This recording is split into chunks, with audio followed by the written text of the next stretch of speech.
नमस्कार, आप देख रहे हैं रिपोर्ट्स इंडिया। भारत ने चीन को सबक सिखाने के लिए उठाया बड़ा कदम। करोड़ों के नुकसान से घबराया चीन। चीन से आने वाले विदेशी निवेश पर सरकार ने सख्ती कर दी है। सरकार ने आदेश जारी करते हुए कहा है कि जिन जिन देशों से भारत की सीमा लगती है, वहां से होने वाले फॉरेन डायरेक्ट इन्वेस्टमेंट को पहले सरकार से मंजूरी लेनी होगी। अब तक ये इन्वेस्टमेंट ऑटोमेटिक रूप से हो जाते थे।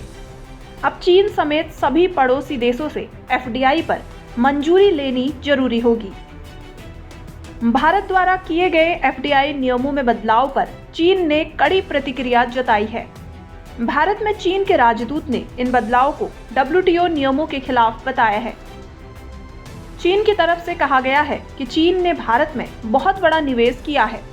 भारत में चीन ने 8 अरब डॉलर से ज्यादा का निवेश किया है। चीन के निवेश से भारत में बहुत सारे जॉब क्रिएट हुए हैं। चीन द्वारा हाल ही में किए गए निवेश का कोई गलत उद्देश्य नहीं है। भारत की तरफ से चीन के निवेश को रोकने के लिए उठाया गया कदम उदारीकरण की नीतियों के खिलाफ है। चीन अभी सिर्फ भारत सरकार को एक चिट्ठी लिखकर अपनी आपत्ति जता रहा है, लेकिन आगे ये मामला डब्ल्यूटीओ तक जा सकता है। मैनेजमेंट कंट्रोल पर असर पड़ने वाले एफडीआई पर भी मंजूरी जरूरी होगी। बता दें कि जर्मनी, ऑस्ट्रेलिया, स्पेन, इटली ऐसा ही कदम उठा चुके हैं। कोरोना की वजह से ये कदम उठाए गए हैं।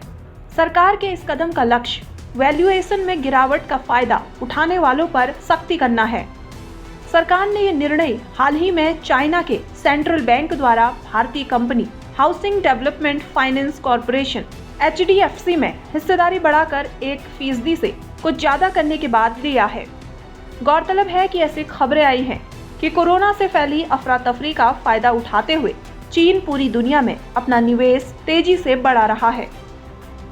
सेबी अभी चीन और भारत के दूसरे पड़ोसी देशों से आने वाले FPI निवेश की जांच कर रहा है। कुछ दिनों पहले ही मार्केट रेगुलेटर ने कस्टोडियन को भेजे अपने संदेश में लिखा था, जिन FPI के बेनिफिशियरी अकाउंट चीन और हांगकांग के हैं, उनकी जानकारी तुरंत मुहैया कराई जाए। इस पूरे मामले की शुरुआत HDFC में चीन के निवेश के साथ हुई थी। 13 अप्रैल को HDFC ने कहा था कि चीन के पीपल्स बैंक ने मार्च तिमाही में कंपनी में अपनी हिस्सेदारी 0.8% से बढ़ाकर 1.01% कर ली है। पीपल्स बैंक ने ये हिस्सेदारी ओपन मार्केट से खरीदी है। ऐसे में कई लोग इस बात पर चिंता जता रहे हैं कि FPI रूट के जरिए ओपन मार्केट से स्टेक खरीदना अधिग्रहण के लिहाज से बेहद संवेदनशील है। भारत में अभी 16 चाइनीज FPI रजिस्टर्ड हैं। इनका टॉप टियर शेयरों में 1.1 अरब डॉलर का निवेश है। चीन से डायरेक्ट और इनडायरेक्ट तरीके से भारतीय शेयर बाजार में कितना पैसा लगा है, अभी इसकी जानकारी नहीं है। सेबी और डिपॉजिटर्स ने अभी सिर्फ टॉप 10 ज्यूरिसडिक्शन का खुलासा किया है, जिसमें चीन नहीं है। एसेट मैनेजर्स का कहना है कि चीन और जापान से होने वाले निवेश को ट्रैक करना काफी मुश्किल है।